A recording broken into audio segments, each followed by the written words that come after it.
All right, welcome back to the channel, you guys. I had several people message me past several weeks wanting me to look at this topic,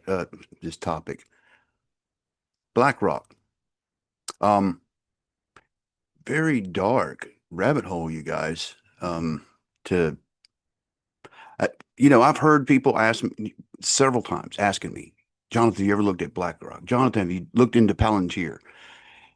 And when you do, oh my gosh.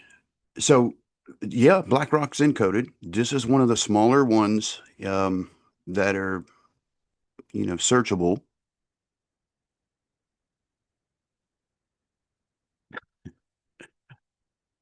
I don't know what to make of it, you guys. And I'm not intimately, know anything about BlackRock.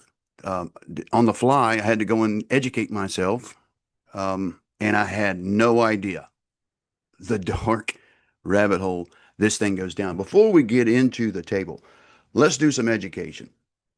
First thing that we have to understand is some patterns with empires in particular. So we're going to look at a very short clip of how empires collapse. There are 7 stages for this, right?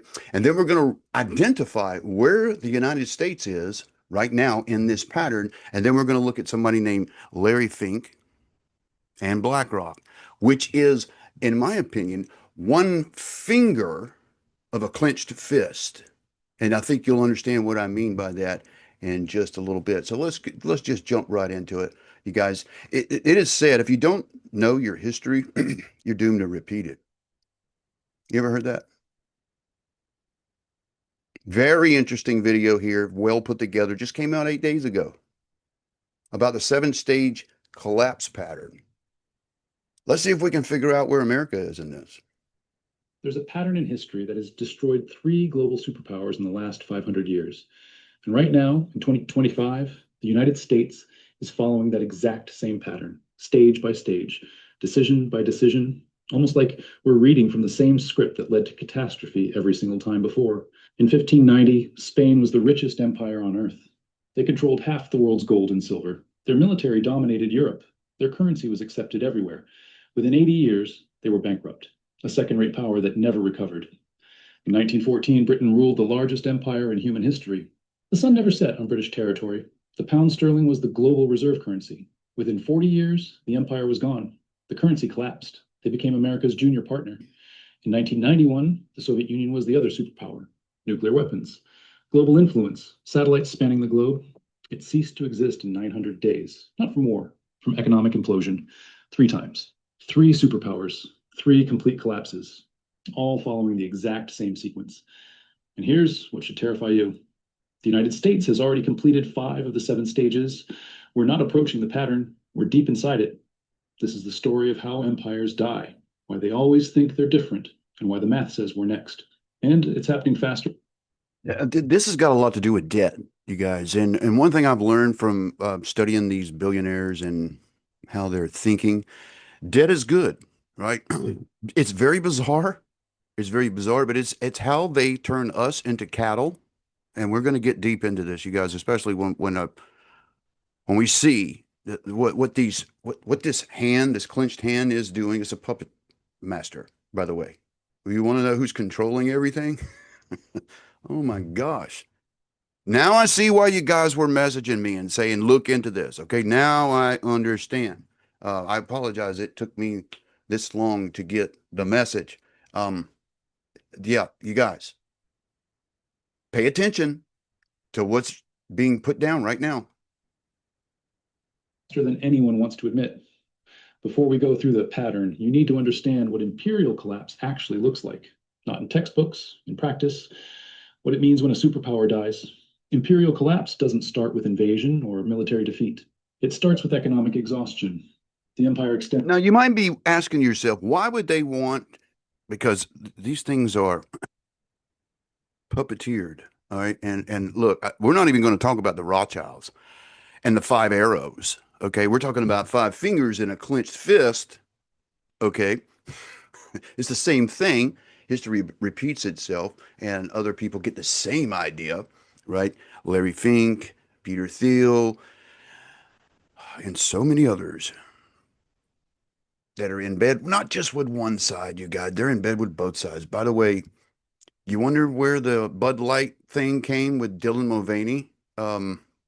Larry Fink. All right. I'm getting ahead of myself. You guys, we need to understand how these things, why, not just how, but why collapse happens. Okay. Did you notice they didn't want you to use cash during a pandemic? Extends beyond its ability to maintain itself. Military bases in 150 countries, wars on multiple fronts, promises it cannot keep, debts it cannot repay. At first, the decline is invisible. The currency still works. The military still wins battles. The government still makes promises. But beneath the surface, the foundation is cracking. Resources are misallocated. Productive capacity shrinks. The best and brightest leave. Then comes the acceleration. Allies start hedging. Enemies test boundaries. Trade partners seek alternatives. The reserve currency status erodes. And suddenly, the advantages that made you powerful become vulnerabilities. Your currency, once demanded by everyone, comes flooding back home. Your military, spread across the world, becomes unsustainable. Your promises, once guaranteed by strength, become empty words. That's not theoretical. That's what happened to Spain, Britain, and the Soviet Union. The three we're What going to look happened at. is they made exactly the same decisions we're making now. They believed their power was permanent. They overextended militarily. They debased their currency. And they refused to accept reality until collapse was already underway. Let's look at how it actually happened 3 times, the exact same way. Let's start with the first global empire, Spain. 1500s to 1600s, this is the original blueprint. After Columbus discovered the Americas in 1492, Spain became the first true world power. They conquered the Aztec and Inca empires, seized control of the richest gold and silver mines ever discovered. By 1550, Spanish galleons were bringing home 200 tons of silver per year. By 1600, over 400 tons annually. Spain controlled the money supply of Europe. The Spanish real was the global reserve currency. Everyone wanted Spanish silver. And this is where the pattern begins, with a country that controls the money of the world and believes that makes them invincible. King Philip II, ruling from 1556 to 1598, had more money than any monarch in history, and he spent it on empire. Stage 1, military overextension. Spain fought wars everywhere simultaneously, against the Ottoman Empire in the Mediterranean, against France and Italy, against Protestant rebels in the Netherlands, against England's navy, wars in the Philippines, wars in the Americas. By 1580, Spain had military commitments on 4 continents. The cost was staggering. Half of Spain's revenue went to the military. And still, it wasn't enough. Stage 2, currency debasement. Wait. Who does that sound like? You guys, who does it sound like? There's a pattern here. The crown couldn't pay its bills with taxes alone. So they did what every failing empire does. They debased the currency. They started mixing copper into silver coins. A coin that was supposed to be pure silver became 50% copper. Where have we seen this before? The face value stayed the same, but the real value plummeted. By 1600, Spanish silver coins contained barely any silver. Merchants stopped accepting them at face value. Inflation exploded. Stage 3, debt spiral. Spain borrowed constantly from Italian bankers, from German bankers, from anyone who would lend. By 1557, By the way, guess who those bankers were? And they're not even in this presentation. And I'm talking about the 5 arrows. You know who I'm talking about. Into Philip's reign, Spain declared bankruptcy. They defaulted on their debts, restructured, and kept borrowing. They declared bankruptcy again in 1560, again in 1575, again in 1596. 4 bankruptcies in 40 years. Each time they promised reforms. Each time they went right back to borrowing and spending. Stage 4, loss of productive capacity. Here's what people don't understand about Spain's collapse. They had all the gold and silver in the world, and it destroyed them because when you have unlimited money, you stop producing. Why grow food when you can import it? Why build ships when you can buy them? Why innovate when you can just spend? Spanish nobility considered work beneath them. Manufacturing declined. Agriculture stagnated. All the wealth flowed to importing goods from other countries. The gold and silver that came from the Americas went straight back out to pay for French wine, Italian silk, Dutch goods. Spain became a conduit. Wealth flowed through them, but none of it stayed. By 1600, Spain was producing almost nothing. They were entirely dependent on imports, entirely dependent on silver to pay for everything. And when the silver mines began to deplete, when production dropped, the entire system collapsed. Stage 5, social decay. With the economy failing, crime exploded. Beggars filled the streets of Madrid. Productive citizens emigrated. The best minds left for France, England, the Netherlands, countries that were building, creating, growing. Spain was left with bureaucrats, soldiers, and priests. No one creating wealth, everyone consuming it. By 1640, Spain lost Portugal. By 1650, they lost the Netherlands, their richest territory. By 1700, the Spanish Empire was a shell, still large on paper, but economically dead. They went from the world's superpower to a secondary power in less than a century, and they've never recovered. Spain today is a regional European country, pleasant, cultured, but irrelevant on the world stage.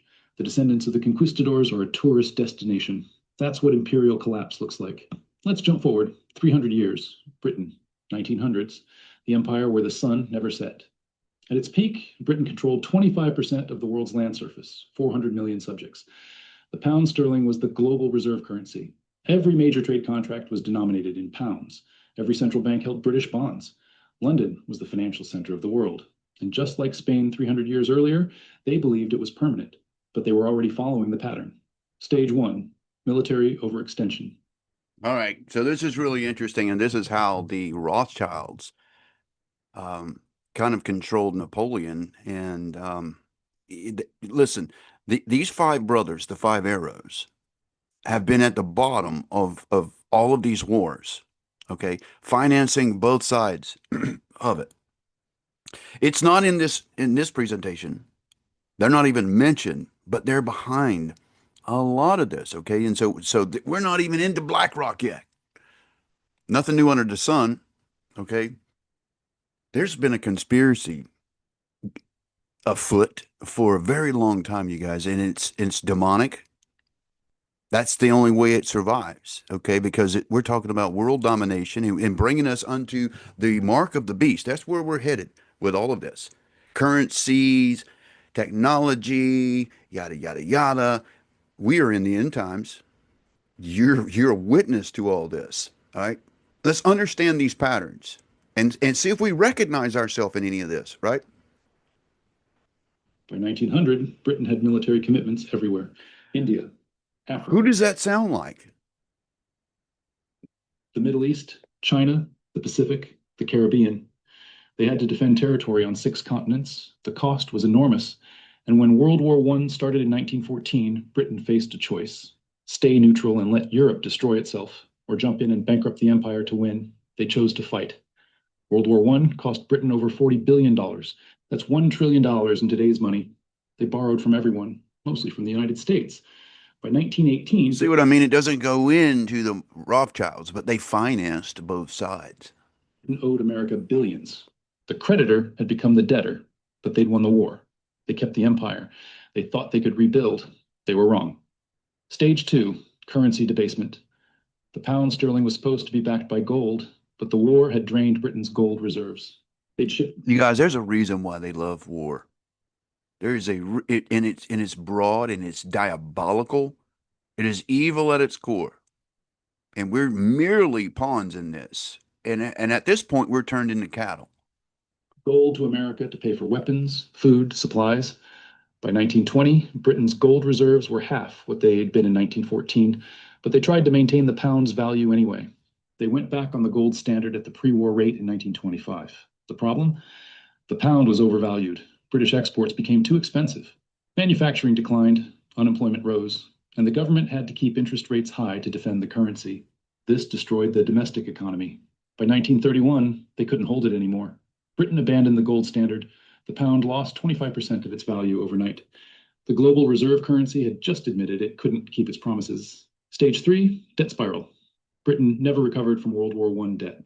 And then World War II started. Another $120 billion in costs, more borrowing from America.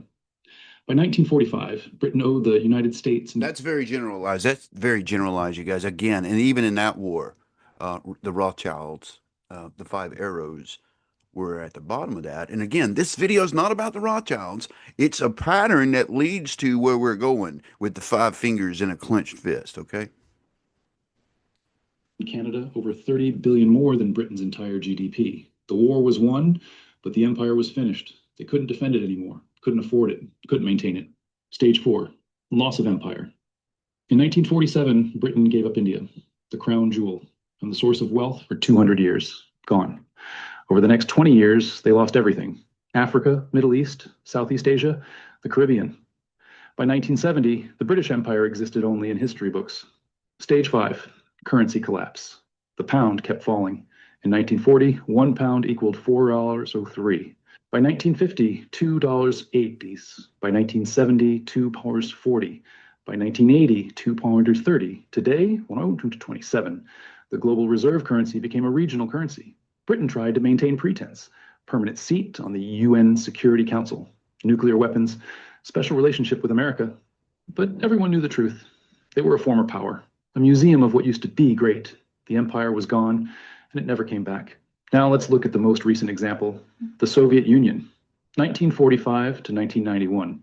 After World War II, the USSR emerged as a superpower, nuclear weapons, massive military, control over Eastern Europe, satellites in space, and they believed they were the future.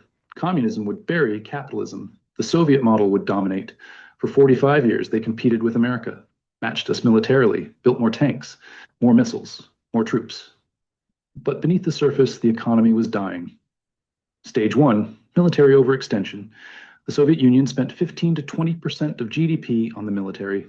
That's triple what America spent. They had to match American technology, American reach, American alliances. But their economy was a fraction of the size. They were in Afghanistan, propping up Cuba, supporting Syria, Vietnam, North Korea, Angola, Ethiopia. Everywhere America had influence, they had to counter. The cost was unsustainable. Stage 2, economic stagnation. The Soviet economy stopped growing in the 1970s. Oil revenue kept them afloat, but nothing else worked. Factories produced junk, farms failed. Technology fell decades behind. By the 1980s, the Soviet Union was importing grain. A country with some of the best farmland on earth couldn't feed itself. Why? Because central planning doesn't work. Because innovation dies under control. Because no one produces when there's no incentive.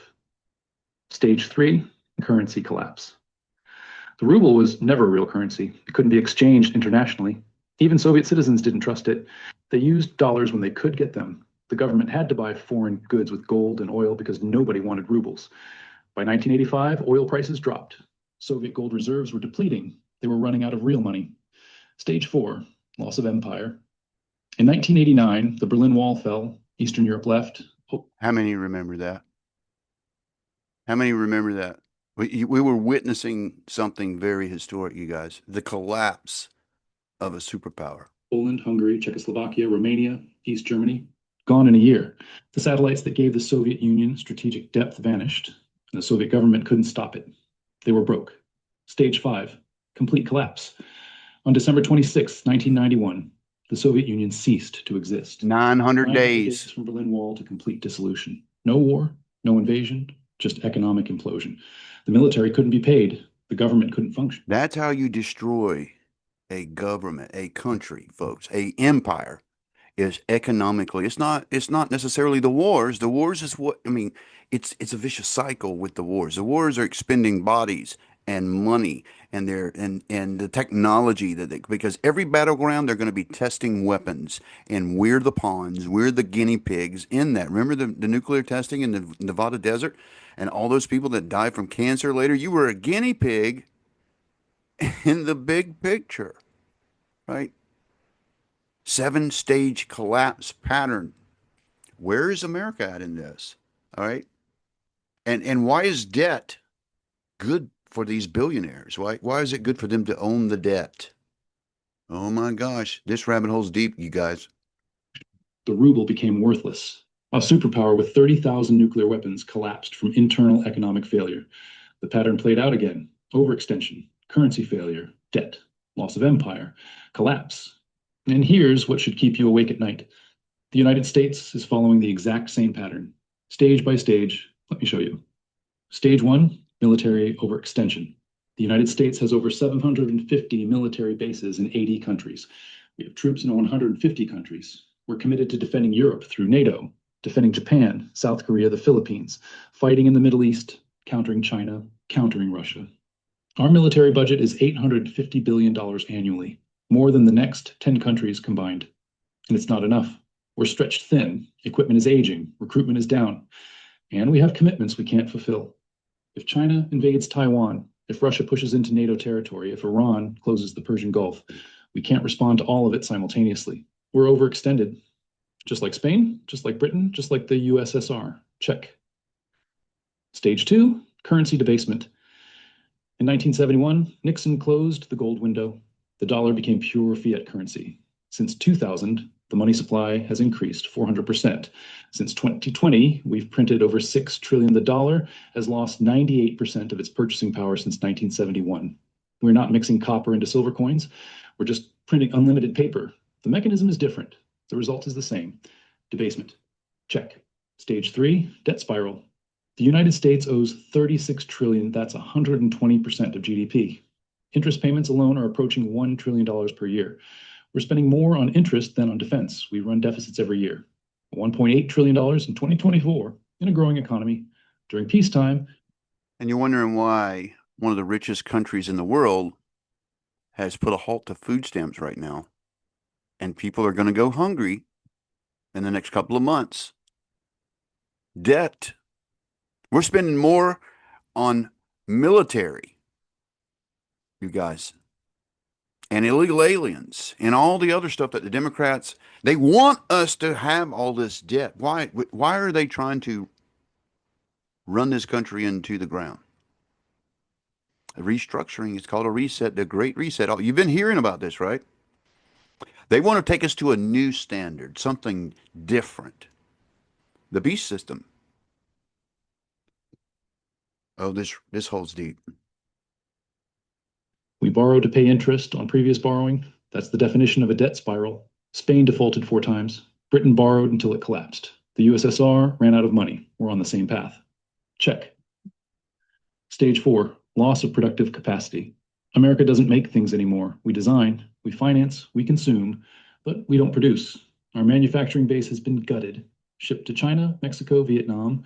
We import $800 billion more than we export annually. We're dependent on foreign supply chains for everything: medicine, electronics, steel, even military components. Just like Spain became dependent on imports while the silver flowed out, we're dependent on imports while dollars flow out. And just like Spain, when the money stops flowing, we're in trouble. By the way, we don't produce anything anymore, you guys.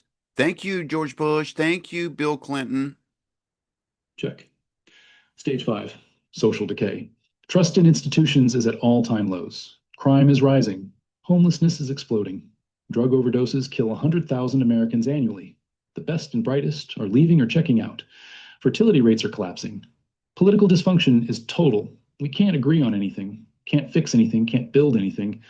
The signs of decay are everywhere, but everyone pretends it's fine. It's not fine. Check. We're on stage 5 of 7. The Soviet Union made it to stage 5 before complete collapse. So did Britain. Spain lasted longer, but the pattern is the same.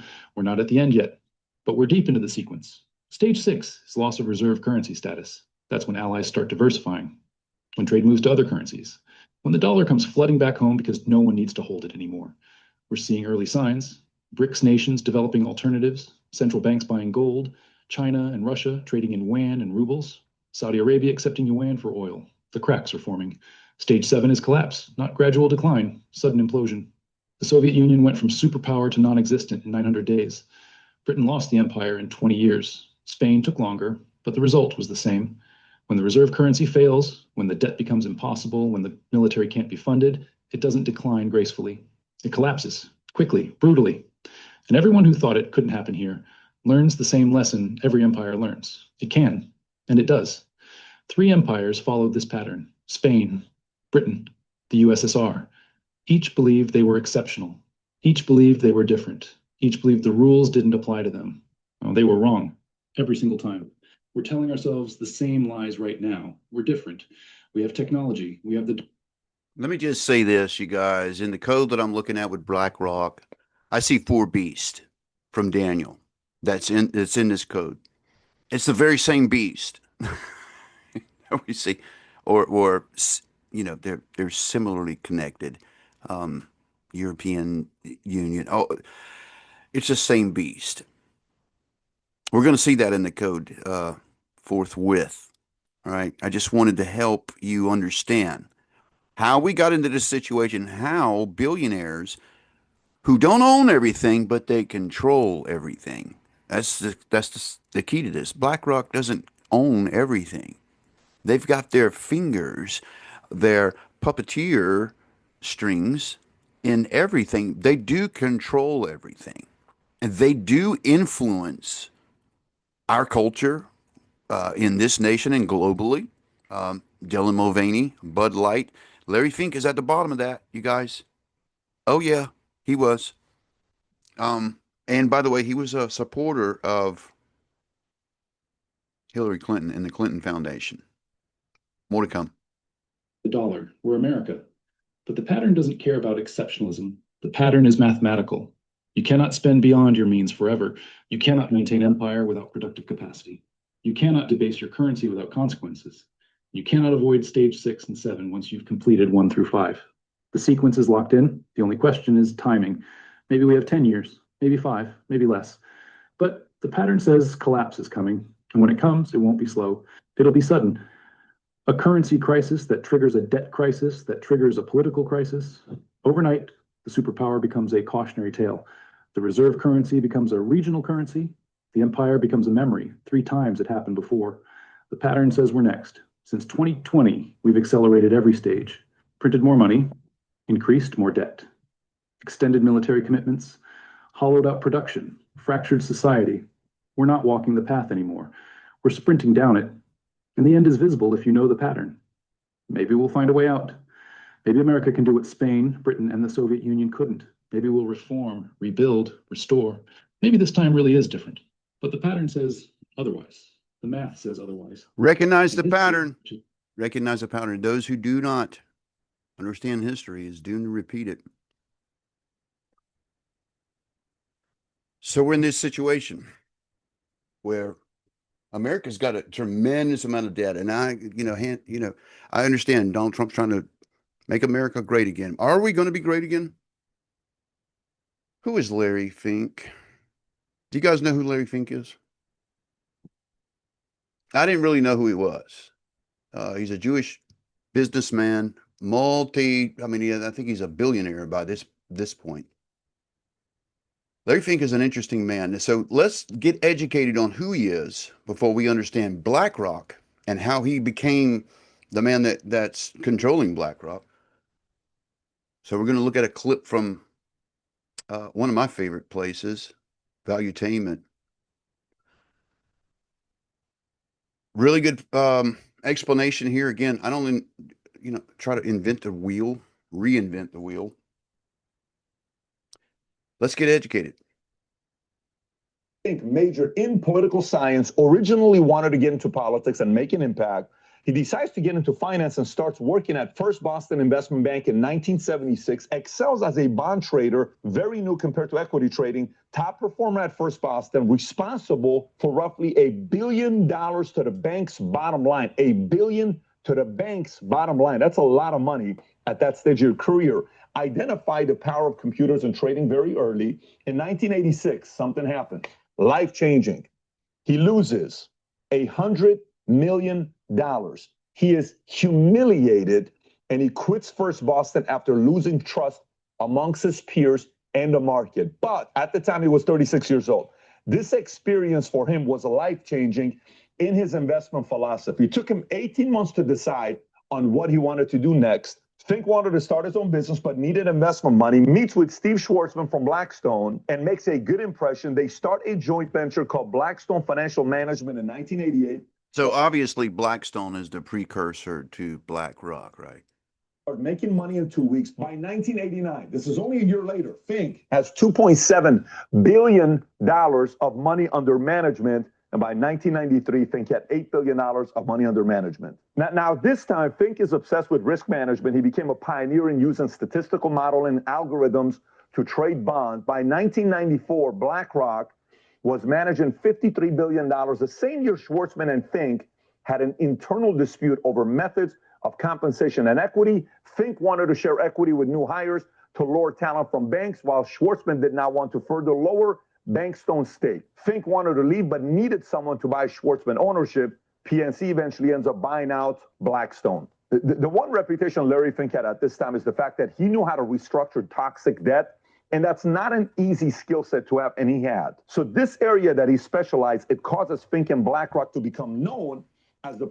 All right. So this term toxic debt, I want you to remember that. Okay, that's going to be important here later. place to go to call for situations of wanting to restructure toxic debt. BlackRock spends years developing risk management software called Aladdin, which launched in 1999, the same year the company went public, offers Aladdin software to clients around the world. December 2000, Congress passed Commodities and Futures Modernization Act, banning regulation on All right. I want you to also remember Aladdin.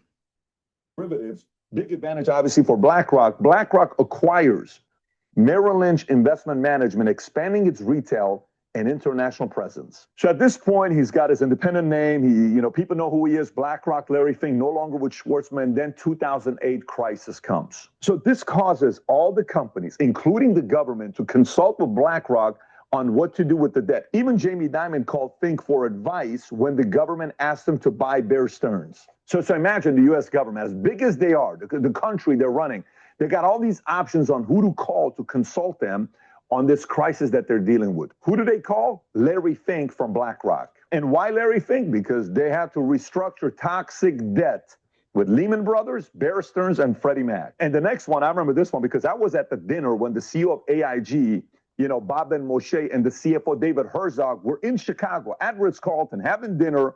They're talking about what they're doing when they collected $183 billion from the government, which they later on paid with $21 billion of interest. This next part, if you remember, AIG was like the biggest company. Everybody was talking about AIG, and then all of a sudden AIG becomes the most hated company. So 2008 was a very big year for these guys because in 2008, they were managing $1.3 trillion of assets compared to now, 15 years later, $10 trillion.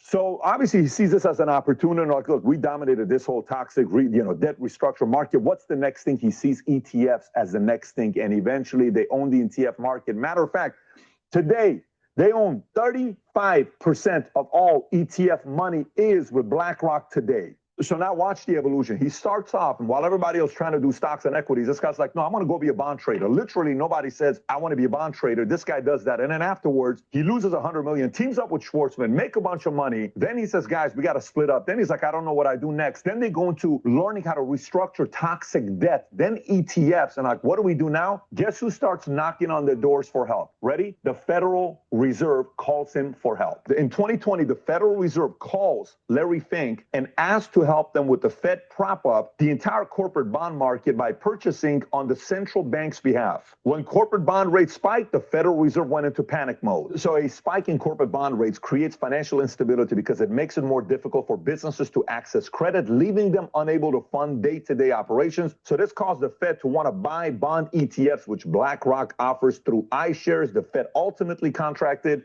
BlackRock to strategically carry out the Fed's purchase of commercial mortgage-backed securities and corporate bonds. So you may ask, why does the Fed need BlackRock? Isn't the Fed like the government? Why do they need BlackRock? Is this kind of like back in the days when the U.S. government needed Chase? Very similar to it, but here's why. For its expertise in evaluating and managing different kinds of debt like portfolios of corporate bonds, something that's not a main skill set of the central bank. So what does BlackRock get in return for doing this? Number one, $48 million per year for its work on behalf of the Fed. Number two, unlimited social credit. Number three, power. Number four, influence. Obviously, Larry Fink doesn't need another $48 million, but he does need the social credit, the influence, and the power. So some of you may say, Pat, $10 trillion, who cares about $48 million? Of course, who cares about $48 million? But does he care about social credit, power, and influence? Yes, because that's how ESG got its influence because of this opportunity. In his annual letter he sent on October 20th, here's what he said. Larry Fink declared that a fundamental reshaping of global capitalism was underway and that his firm would help lead it by making...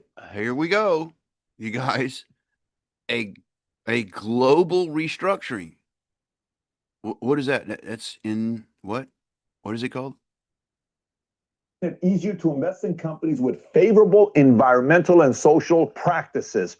Fantastic, right? I mean, obviously, these ESG companies with high scores are definitely worried about the climate and the environment. Absolutely. For example, Exxon, they're very worried about the environment. Philip Morris, for sure, they're very worried about it. But Tesla, not Tesla. They have a terrible ESG score because, no, I don't think Tesla cars want to take care of the environment. Do you see the hypocrisy? This is when people started saying, what is all this ESG stuff you're doing that's causing this Dylan Mulvaney to get a Bud Light? Did Larry Fink cause that? Based on what he did next with ESG, it was on him. So it's important to realize why this took place. BlackRock drove a significant part of... Did you catch what just happened? All right, so BlackRock don't own everything, but they control everything. They can influence like nobody's business. You understand me? They can influence governments. They can heavily influence. They don't own everything. They control everything. And this whole thing with the ESG fund and the environment, you guys, and assets, and oh my God, this is deep. Of that shift by inserting its primary ESG fund into popular and influential model portfolios offered to investment advisors who use them with their clients across North America. The huge flows. Why influential portfolios? They want to what? They want to influence the cultures.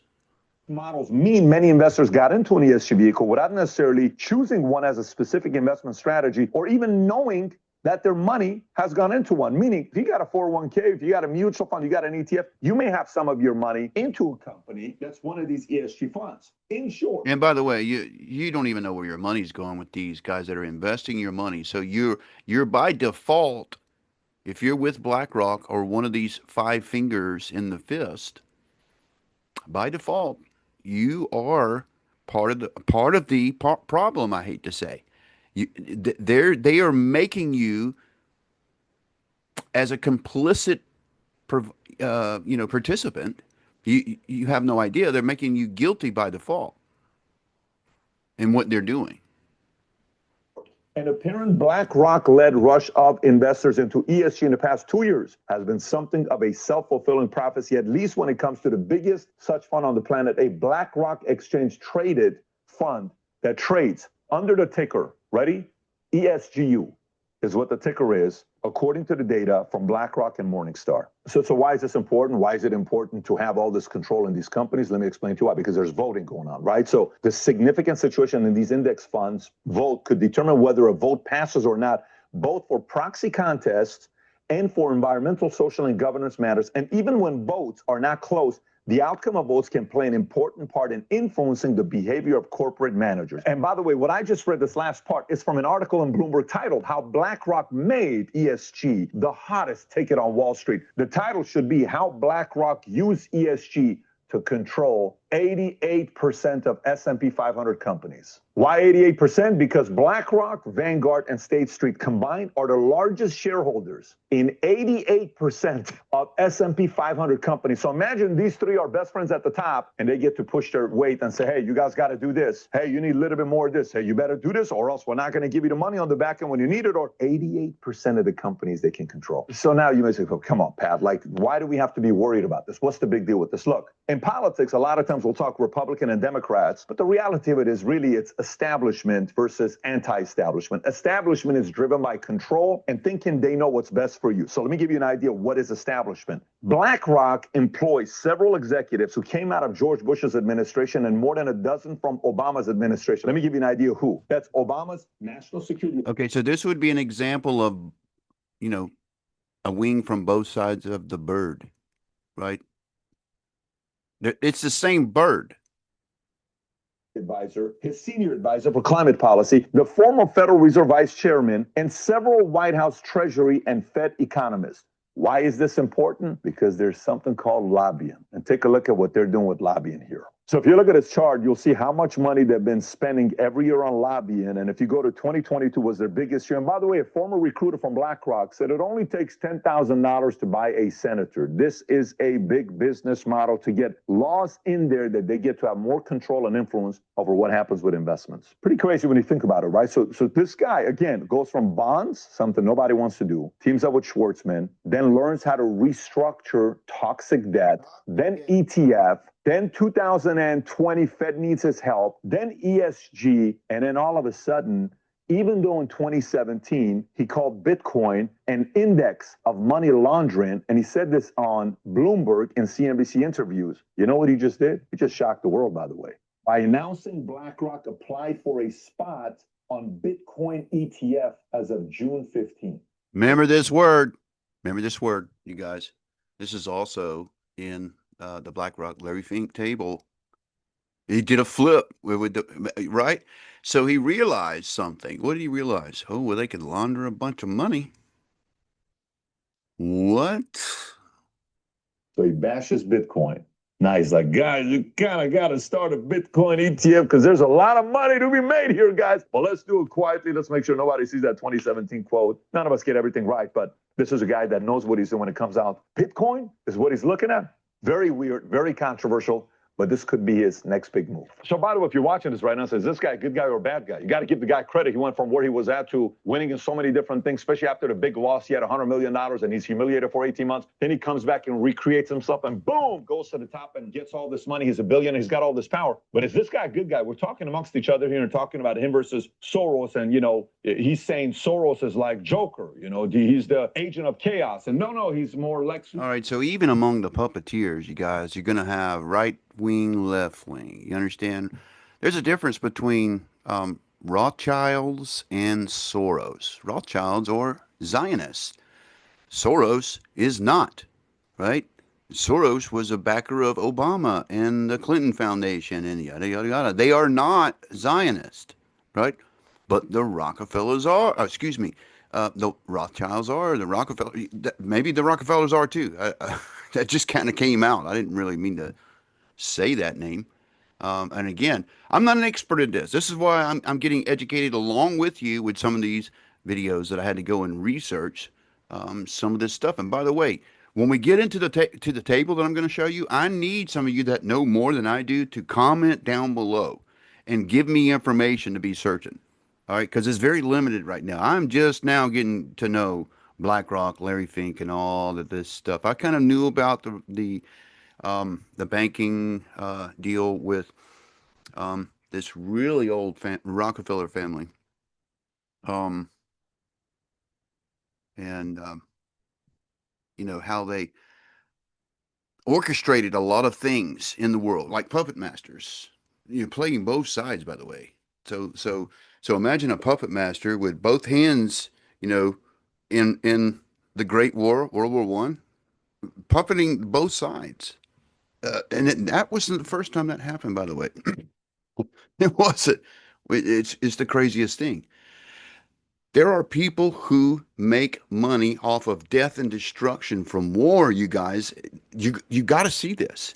Why do you think Russia and Ukraine is in a war right now? This is part of it. And why with the Gaza and Israel? Because they want to test weapons. They want to buy weapons. They want to spend that money and buy that. It's vicious and diabolical. Okay. So this guy learned really quickly after losing over $100 million. He learned something and used it to his advantage.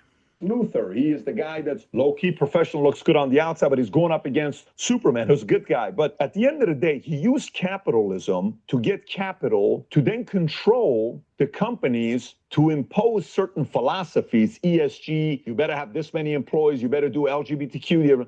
What? That's not influencing. They want it not. They don't want to just control everything, and I'm talking about everything: pharmaceuticals, groceries like ConAgra and all the other grocery producing companies, agriculture, everything, literally everything. Folks, you and I are touched by this one company, and not just. And again, it's not. It's a clenched fist of 5 fingers, at least 5 fingers on this side. And again, we got 2 hands for the puppeteering, right? The right and the left side of the bird, in other words. And we're all a part of the show. Oh my gosh, man. None of your business to do that. And it's got nothing to do with climate and social and let's take care of the world type of stuff. Because if that was the case, you should have given Tesla a higher score. But you're giving Philip Morris a higher score than Tesla because Philip Morris follows your guidelines. That's when you lose somebody like me. So if you're watching this here right now saying, look, why would Elon Musk call ESG on January 16th on Twitter? Why would he say the letter S is satanic? I don't know. So if you're a fan of Elon Musk, Elon is not a fan of what this guy's doing. But if you're a fan of George Soros, George and this guy are on the same team, trying to control a lot of the companies in the marketplace. They go about it in a different way, but my biggest suggestion for you is to go do your own research. All right, let's now move on to BlackRock. With that, I'm just going to play a really short clip from More Perfect Union. Very amazing information here, you guys. She's going to talk about why they want toxic debt and what they do with it. And her analogy about a used car is phenomenal. I mean, this is when it hit home for me and why they do this. All right, let's watch. Matter of fact, I think I better just play the audio on this because I'm not sure if I can show clips. Let's zoom out for a minute. If you saw my last video about BlackRock, you know that they don't really own everything. They just have a small percentage of ownership in everything, specifically publicly listed companies that you could buy shares of too. But this buyout shows a general shift in strategy. They're looking to fully own or majority own entire infrastructure systems by taking those companies off the public stock market altogether. Listen. And while BlackRock's just been dipping their toes into real assets, and it's still a relatively small slice of their giant portfolio, there have been some big players in this game for a while now. Brookfield is the biggest owner of real assets, and real assets are the bread and butter of BlackRock's doppelganger, Blackstone. Even though Blackstone is overall smaller, they're actually much more efficient at generating returns for their investors. So of course BlackRock is now looking for their piece of the pie. Here are the totally not frightening categories of things these asset managers are trying to get as much control of and profit out of as possible. Water, farmland, housing, transportation, schools and hospitals, and energy and telecommunications, including. They want to take control of all of these vital infrastructure things. Why is that, folks? Why is that? And why is this not a monopoly? I came in contact with this word called neo-monopoly, right? How could any one company, and by the way, it's like they're just one of five major of a clenched fist that control everything on this side. And then there's another one, another fist over here. The puppet masters. You want to know who the deep state is? It's not those that are in government. They're the pawns. They're the ones that are being puppeteered and bought off and paid for, you guys. The infrastructure. They take control of it. The data centers, putting up cameras everywhere so they can watch everything that you do. When you go into Walmart, you are entering into one of the most sophisticated facial recognition systems in the world. They know you're spending when you go, know who you are when you come in the door, they know who you are because you've been there before. You're already in the system, right? Facial recognition. They know everything that you buy because when you come and check out and you pay for it with your credit card or your bank card, right? They know everything about you. And I don't mean to get off in a tangent about Walmart, but this is one of the companies that's controlled by BlackRock. And there are thousands of these companies, guys, thousands. I don't know why my camera is flickering off there.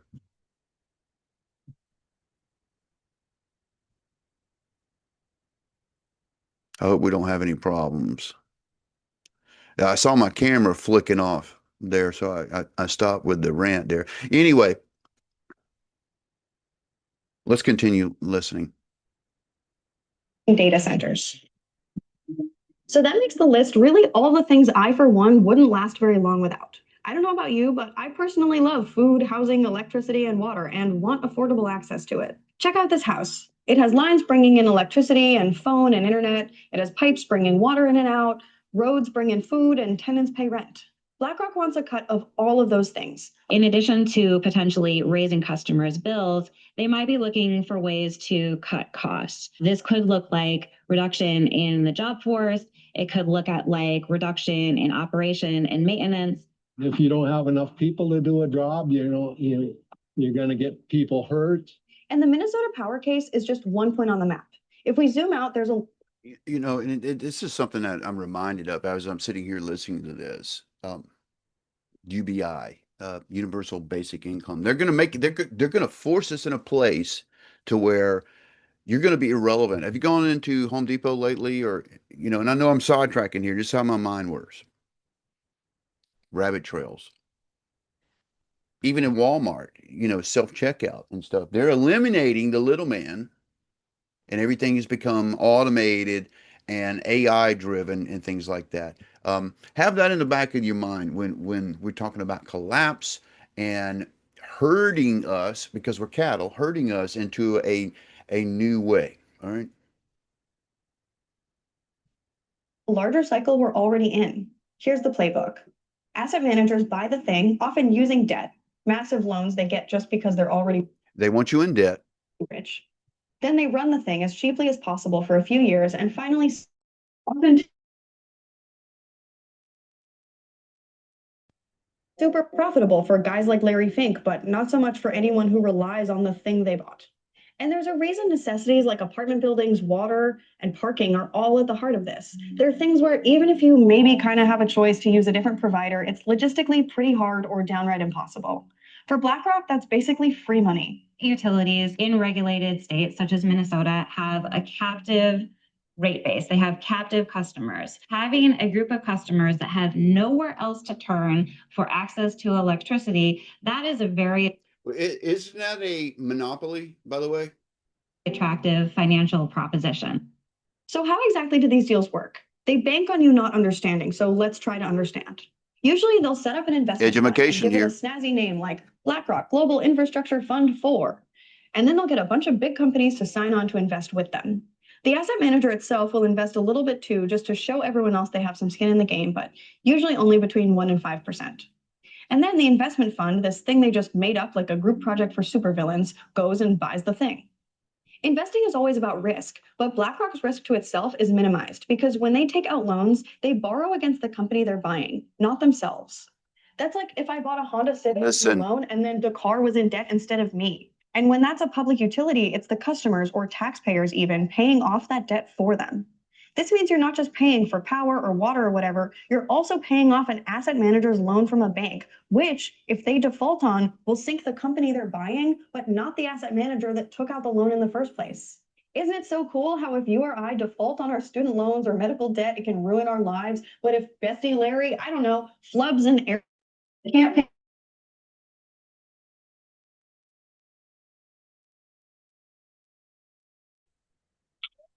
I love how it glitches right there. Right there. I noticed that my camera keeps going off and then my speaker that I'm using keeps going in and out. So there might be some glitches on this video. Doesn't surprise me considering the content here. So let's just move on from there. Here's a really good clip from Savvy Finance, and I am subscribed. This is when it got really deep, and I started understanding the debacle. Well, maybe the conundrum that we're in is a better word. This will be the only way to prove you have legal identity. And so, All right. So this was the from many about this particular part of BlackRock. And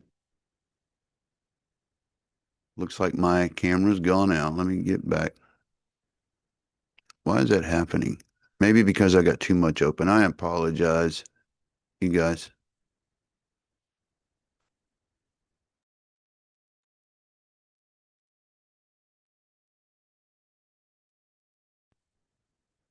I had to stop share. I don't know, I think my internet might be going in and out. This is right. Yep, shows that there's no internet. I hope this is still recording. It's going to be so frustrating. I got to go back and redo this. Hold on. So let's try to play this. Hang tight. All right, so let's go to Whitney at Savvy Finance. Last clip, and then we're going to look at the code.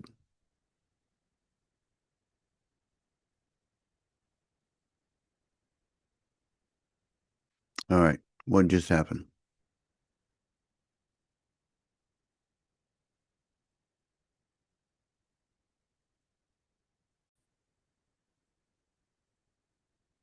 essentially said that this is the only way, this will be the only way to prove you have legal identity. And so if you don't participate in that Listen very system, as far closely. as the state or the, the private sector is concerned, you don't exist. So by not participating in that system, you're inherently excluded from the economic system and really essentially everything. It's going to be a problem, reaction, solution type of situation where they've already made the solution. They've already developed what they want to be the new financial governance system after this new Bretton Woods moment. They just need some sort of big event on the scale of World War II or some large event that's equally disruptive in order to be like, all right, now it's time for a new financial governance system. About a year ago, while speaking at the Global Finance Summit in Paris, French President Emmanuel Macron said the world needs a public financial shock to fight global warming. Around the same time, World Economic Forum founder and executive chairman Klaus Schwab also made a similar statement about revamping the global economy. In his words, every country from the United States to China must participate, and every industry from oil and gas to tech must be transformed. We need a great reset of capitalism, Schwab added in an article published on the non-governmental organization's website. According to popular investigative journalist Whitney Webb, what we are witnessing is the birth of a new international monetary system, a replacement for the current Bretton Woods system built solely on the blockchain to aid the complete surveillance and censorship of every aspect of our lives. Are you starting to understand? Whitney's warnings are based on the words of several global elites and WEF puppets like Macron, as well as the words of Mark Carney, former governor of the Bank of England and Bank of Canada, and the UN Special Envoy for Climate Action and Finance, who said the three pillars of the New World Order are digital IDs, CBDCs, and ESG. In a recent discussion with Mark Goodwin, writer and editor-in-chief at Bitcoin Magazine, Whitney warns that all world governments are pushing this New World Order agenda, proudly sponsored by the ultra-rich and powerful, including Silicon Valley executives like Larry Fink, who wants to tokenize all existing assets and commodities, as well as the natural. What? Whitney warns that from forests to rivers, mountains, and lakes, everything will soon become a commodity, owned and traded by the super rich and powerful to make them even stronger and move them closer to their goal of completely dominating the rest of us. During the conversation with Goodwin, Whitney discusses two important parts of the New World Order plans: digital IDs and natural world tokenization, warning that Schwab, Fink, and useful puppets like Macron are on the verge of achieving their grand plan. All right, so I can already tell you, I got Schwab in the middle of this in Larry Fink's table here that we're about to look at. And how disastrous that would be for us all. As we bring you clips from the video, please take a little time to like this video, subscribe to the channel, and turn on post notifications. Because the digital ID isn't just limited to the financial system, right? It's like your travel.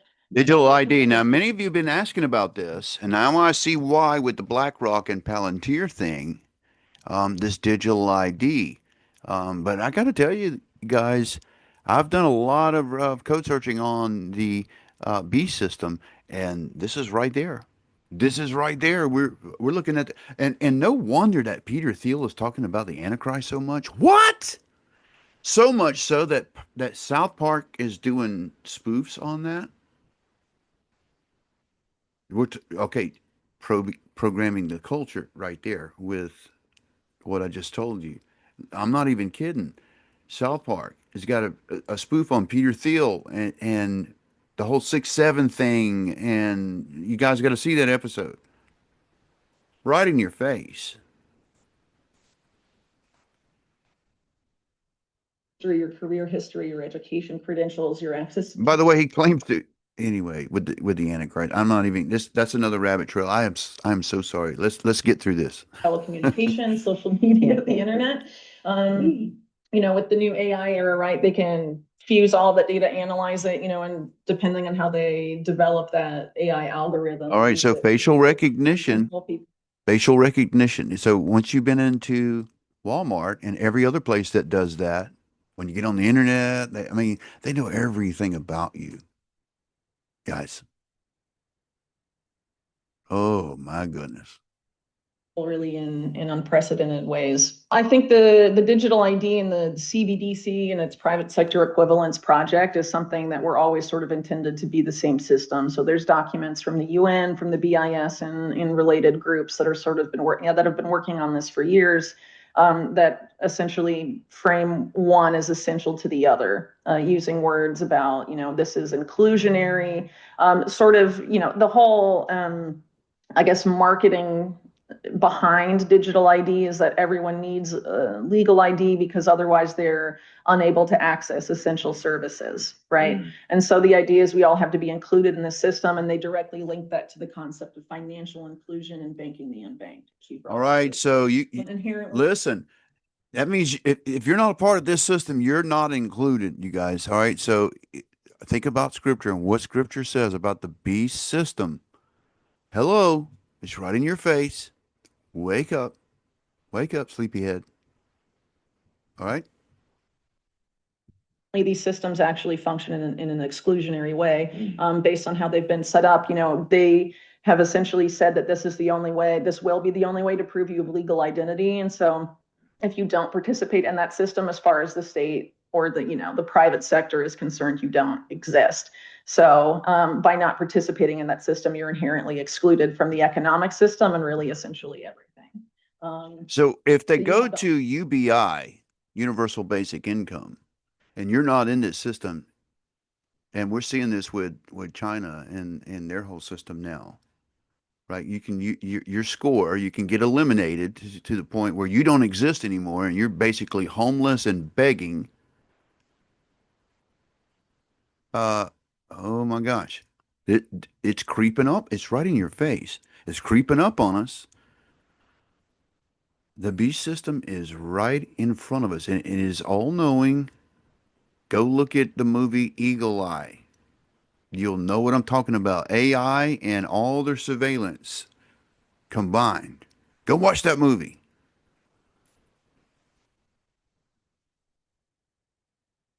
On board to the surveillance state or be excluded from everything. So it's, being marketed as inclusion, but it's really inherently exclusionary. How does this system get triggered? How do we move into the Mark Carney-ism? Well, I think they sort of give it away when they say that this is the new Bretton Woods movement that needs to be seized. So Bretton Woods was what came out of World War II, essentially, and was the creation of a new financial governance system after World War II. And this is essentially an effort to create a new financial governance system that was announced well before any sort of crisis like that, but it's probably going to need a crisis of that level to be implemented and to convince people to onboard at scale. And if you subscribe to the theory that all wars are bankers' wars, which there is plenty of evidence to support that, I would say, that seems to didn't I just tell you that? Perhaps, this is the it's going to be a problem reaction solution type of situation where they've already made the solution, they've already developed what they want to be the new financial governance system. You just need to live through it. That's the next step. Some sort of big event on the scale of World War II or some large. You got to survive it. That's equally disruptive in order to be like, all right, now it's time for a new financial governance system after this big event. And they come and save the day. Yeah, and I think the thing that's so interesting about this debt bubble exploding is that when you know that the debt bubble is going to explode and you want to explode it into the new system, the way that you sort of trigger that into the system that you want to get the masses to go with you is you actually want to have the most debt obligations on the record, on the board, so that when the system pops, they'll all pop. All right. Okay. All right. I'm with you. So you want to be the most in debt. All right. So this is where they said debt is good, right? Or the elites, not for you and me. Debt is not good for you and me or our children and their children's children, but for the elites and the ones driving this thing, it's good, right? That bubble will pop. It will be everything all at once. It won't just be like, oh, Japan's fine. Remember the analogy where she said about the used car, where the asset manager takes control of the asset, and it's not the asset manager that's in debt; it's the object that's in debt. Right. The U.S. is Like it won't work like that. Everything will pop at once. So in this weird way, you actually want to create as much debt as possible right before the pin bursts the bubble. And then you can offer this, hey, we'll service your debt 1-to-1 if you come join this new universal tokenized ledger. Just sign up here, do a selfie of your face and give us your biometrics, and then here you are. The solution has been created, and now all the global elites need is a nice little crisis to tie it all off. Only this won't be a nice crisis. It will be the complete collapse of the entire global financial system. A large percentage of the global population, honest everyday workers, fathers, mothers, and people with aging parents and relatives will be completely devastated, while the 1% of the 1% gain everything. Whitney believes the crisis will be on the same scale as, if not worse, than the economic devastation of the Second World War. After the crisis ends, central and commercial banks will conveniently and proudly present digital currencies, urging people to get on the system to make up for everything they lost during the collapse. However, they will only get a fraction of what was lost. Plus, they will be signing away all their privacy and other rights to the global elites. Imagine a world where you can't buy more meat because all your transactions are strictly monitored, and it's been decided that you've eaten more than your allotted portion of meat during the given period. You go to your local grocery store, pick up the goods, and as the attendant or automated... Have you guys noticed what they're doing in the grocery store in the first place? Where they are controlling the amount that you can buy. That now portions are smaller, right? They're squeezing it out of you. They're squeezing you. They're squeezing you to submission through your food, system, which they control, by the way. tries to ring up your order, they get a notification saying you cannot purchase more meat or else the planet dies. They're already freaking doing that at the grocery store. I remember back in the day where I would buy a tri-tip this big. You know how big a tri-tip is now? And it's funny that what do they get in this tri-tip from a calf? What? I could buy a tri-tip for like $10 or something like that. Now they're like 50, 60 bucks for a tri-tip. And it's crazy.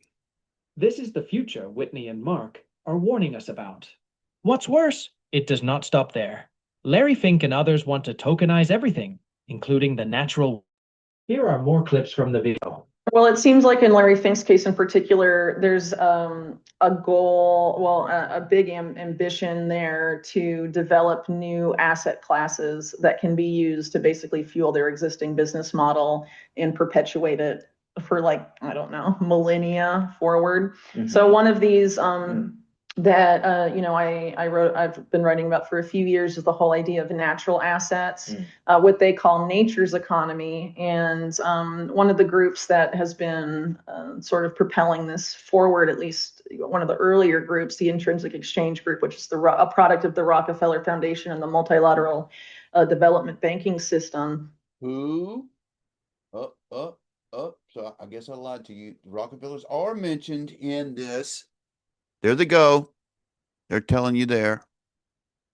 Has a graphic on their website called The Opportunity, and they show there the existing amount of assets in the world economy, and then show what it, if we unlock natural assets, how nature's economy, it's like 6 times the amount of existing assets in the economy today. And so as an asset manager, BlackRock being able to unlock and take control of as many natural assets as possible that aren't currently part of the financial system is obviously a way for them to perpetuate what they do and deepen and expand their control over not just people in the existing financial system, but really over the natural world as well, and essentially turn everything alive into a tradable Wall Street financial product. And the goal, as Fink has stated, is to have all of this on a universal ledger on blockchain, presumably, and have it be, trackable and surveillable, which is interesting if you look at it through the context of risk management, which is something that Larry Fink is very open as having been one of the guiding lights of his whole career. And so by having it all surveillable and and, automated in a sense. He's able to have his risk management AI thing, Aladdin, sort of exercise control over it in unprecedented ways, I think. We're going to see that word in the table, you guys. For their benefit. And then, of course, a lot of what's happening now as we're moving into this new financial governance system is the push to change all of the infrastructure towards this, quote unquote, green. A green model, I guess, or decarbonization, right? Which is, of course, interface with the global carbon market. But where have we heard that? So The green model. By the way, Larry Fink backs the other side of the bird. But the push is obviously to create a bunch of new infrastructure all over the world in BlackRock. However, we did witness that Trump pulled. Maybe it's the emergence of the two wings.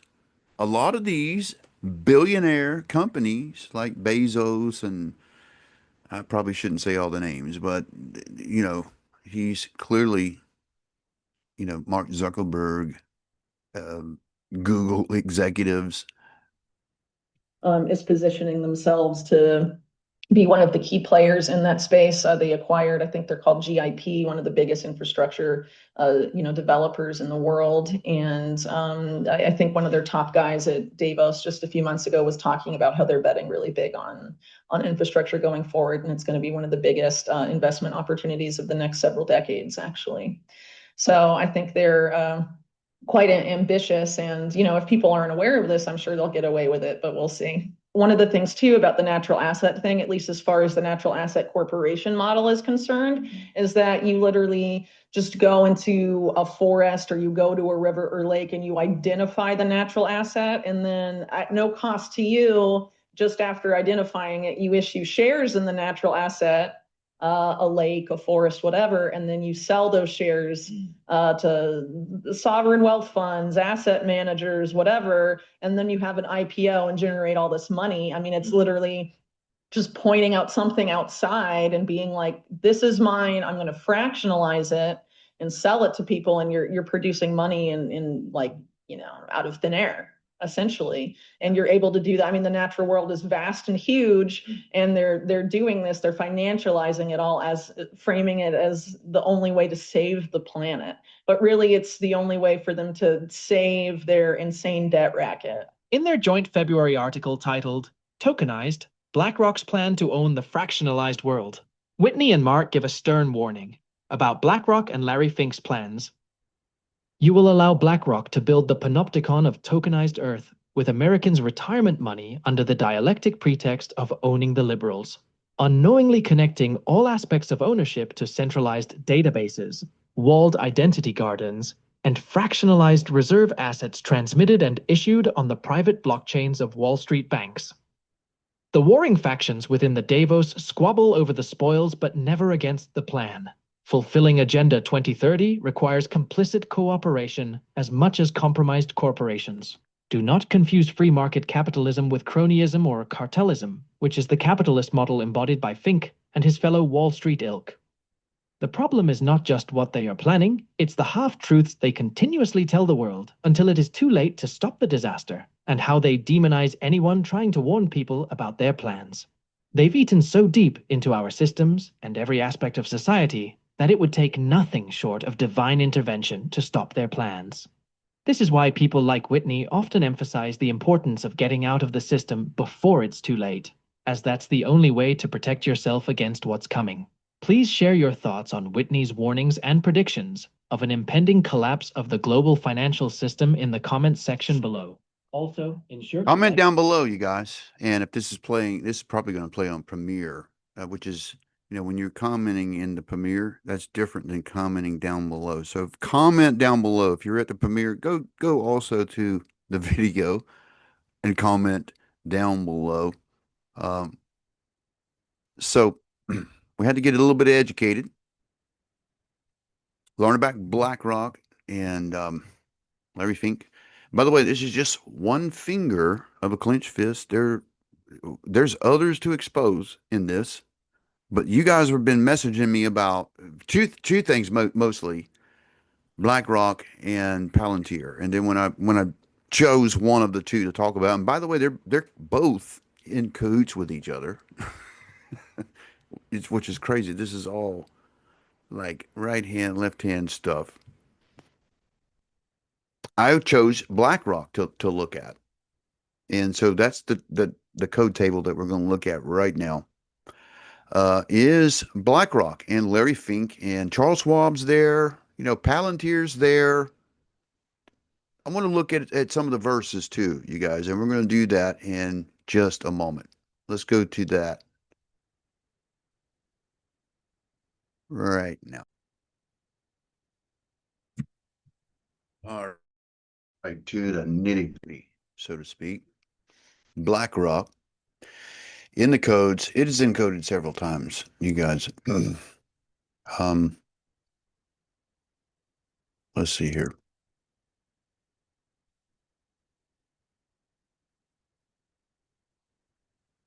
It is BlackRock is included 88 times. And we're looking at the 88th occurrence, which is a skip of 6164. It is one of the smallest ones. If we looked at it by skip length, as you see here, it goes by skip length. One of the very smallest ones of BlackRock is 409 2395. I chose this one here, 6164. Not to be confused with 67. All right, so BlackRock, very interesting where this is, you guys. This is where I was led to. It's further down in the text, by the way. As you can see up here, this is the tail end of Psalms, and then it goes into Proverbs, and then Job, and so on, and then we get down to here. Right here is Daniel. As you can see here on the bottom left corner, it says Daniel.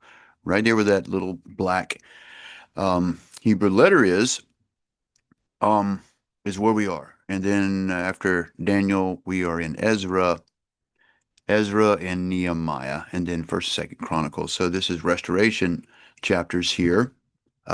So it's further down in the text in your Hebrew Bible, the Tanakh, right? All right. So for some reason, my microphone's going back and forth. That must be the connector here. The wires coming out. Anyway, I'm improvising here. I'm having to hold my own microphone because I've lost the mount. When I went to Sukkot, I took my microphone with me, and in the transition, I've lost my mount, so I'm having to hold it. Anyway, BlackRock is what we're looking at. Really interesting how these terms come together and clustered in this particular one. So I look for Larry Fink first. Larry in the yellow, as you can see, Larry, the Lamed, the Aleph, the Resh, and the Yod is Larry, is actually joining with the word BlackRock. And then we have Fink going in the other direction, which is the Pei, the Fei, the Yod, the Noon, and the Kuf. Fink. And then we also got, in the presentation that we just saw, one of the words that I pointed out that we need to remember is Bitcoin. Remember, Larry was not so happy about Bitcoin and said it was a way for unscrupulous people to launder money. And then, by the way, a few years later, he's all about Bitcoin. So look how that is on his name. Or on this company, Bitcoin in the black and yellow, which is the cuff in the center, is connected there. Then we see Aladdin. Okay, Aladdin's here. Now, this particular place where we're going to go look at that is Daniel right there. And we have Aladdin in the blue that is connected to BlackRock at a 90-degree angle. We also have in the very light blue the beast system. The beast is there. It's also connected to itself right here, the beast. Palantir runs down this way. If I go over a little further like this, it does appear in this table. The very last letter over here, the Resh, Palantir. Palantir runs right there. Charles Schwab is here as well, a couple times in the green. Schwab right there, and it's also right here going off the page there. War is here 4 times. One thing I noticed about BlackRock and Palantir and this clenched fist is they're very invested in war. They almost crave it because war is very profitable and also serves a couple of purposes, right? It's part of the machine, right? And the whole the way things work, culling the herds, so to speak, because we're all cattle. And so sometimes when the herd gets too thick, sometimes you either have to have a pandemic and a war, sometimes at the same time, like in World War I with the Spanish flu, which was probably more than likely man-made. And by the way, it came from a place in Kansas, put on trains and sent around the world on boats and ended up in trenches in wars somewhere, and then it spread, right? Because we're all pawns in this whole thing. And so we don't even know it, right? You don't even know that World War One was all like this chess match that was going on with a bunch of related people that were very powerful and playing both sides of the chessboard, right, with the banking system, yada, yada, yada. Millions of people died, and rich people got richer. Anyway, Larry Fink, right in the middle of this. Aladdin, Palantir, the Beast System, War's here 4 times. You can see there, Melhama, in the plain text. And we also got this vertical anomaly right now. I don't know what this means. It's a question. It's asking a question. Here in the blue, it says, Mi Sharif. Mi Sharif is who is Sharif? Sharif is like an Islamic name, an Arab name. I don't know if it's referring to a particular person, why it's connected to BlackRock so exclusively. Maybe the Saudi Arabians have got something to do with BlackRock. I don't know. I'm so new to this. And by the way, I need you to comment down below for more terms that I need to look for. And by the way, we've got what, 88 tables, 88 access terms that we could search on BlackRock. So help me out. Give me some terms. Give me some comments down below on which way to go with this. Okay. So it's obviously there. It's there a lot. And oh, by the way, let's go to Daniel because this is just crazy. I've always taught my students that pay attention to the plain text that runs through wherever your access term is. And we're talking about the vertical anomalies here. Wherever they are, pay attention to the text that runs through there. Here's why I say this. Let's go to this letter here, which is in Daniel, as I said, which is in the 2nd chapter. And you can see this is where Aladdin is and the beast system in the light blue. Let's look at it in the English. We're in Daniel 2, around 8, 9 is where we are. And so let's go and read that.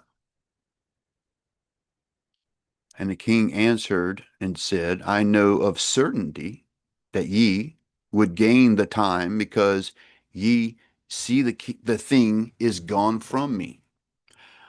But if ye will not make known unto me the dream, there is but one decree for you. For ye have prepared a lying and corrupt words to speak before me till the time be changed. Therefore, tell me the dream. All right. So this is in context of the text itself. We're talking about Nebuchadnezzar and the wise men are being called on to interpret a dream. Magicians, astrologers, those kinds of things. And Daniel is front and center in all this, right? So he's talking to those that are predicting the future and stuff. And what does Aladdin do? What is Aladdin? Aladdin is an AI software that BlackRock uses to navigate the stock market and things like that. Okay. And I am butchering, trust me, just on the I'm scratching the surface here. I'm not going into detail, but Aladdin is a very integral part of how BlackRock has been successful with the stock market and investments and all this kind of stuff. And how, all right, so it's AI driven. We're talking about AI, right? All right, so the Chaldeans answered before the king and says, "There's not a man on the earth that can show the king matter. Therefore, there is no king, lord, nor ruler that asks such things that any magician or astrologer or Chaldean, and it is a rare thing that the king requireth that there is none that can show it before the king except the gods, little g, and whose dwelling is not with the flesh." So we're talking about what? Fallen angels. For this cause the king was angry and very furious, and commanded to destroy all the wise men of Babylon. And decree went forth that the wise men should be slain, and they sought Daniel and his fellows to be slain. And Daniel answered with the counsel and wisdom to Arioch, the captain of the king's guard, which was gone forth to slay the wise men out of Babylon.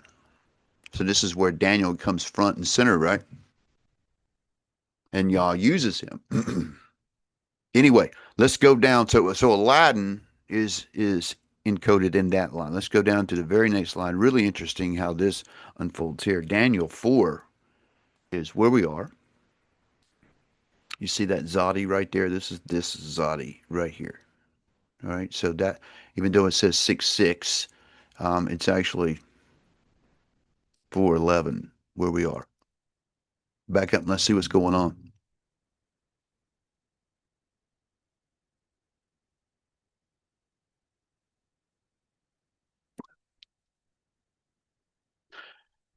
All right, so I saw the visions, verse 10, I saw the visions of my head upon my bed, and behold, a watcher and a holy one came down from heaven.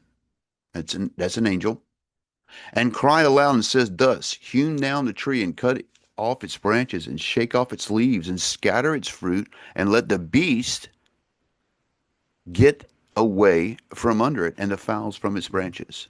Nevertheless, leave the stump and its roots in the earth, even with a band of iron and brass, in the tender grass of the field, and let it be wet with the dew of the heaven, and let his portion be with the beast of the grass of the earth, and let his heart be changed from a man's, and let a beast's heart be given unto him." Talking about Nebuchadnezzar. "And let 7 times pass over him," right? So he was like that for 7 years. "And this matter by the decree of the watchers, and demanded by the word of the holy ones, to the intent that the living may know that the Most High ruleth in the kingdom of men, and give it to the whomsoever he will, and settle over the basest of men." In other words, it is Yah who gives dominion over the basis. I mean, the basis of men he will use, as he used Nebuchadnezzar. Who are we talking about here? Well,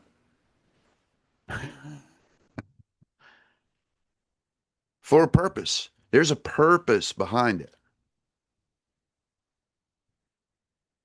"And this dream I, King Nebuchadnezzar, have seen, but thou, O Belshazzar," who is Daniel, that was his Babylonian name, "declare the interpretation thereof, for as much as all the wise men of the king are not able to make known to me the interpretation, but thou art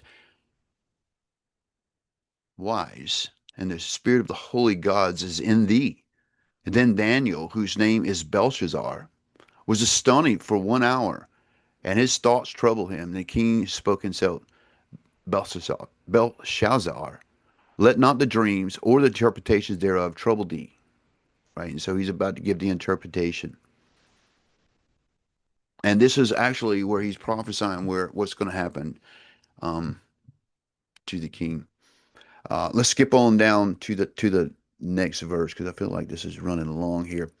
We're also in Daniel at the Yod there, which is right here. We're at the end of 6. And we're talking about beasts. So there's a theme of beasts and the basis of men. the beast system,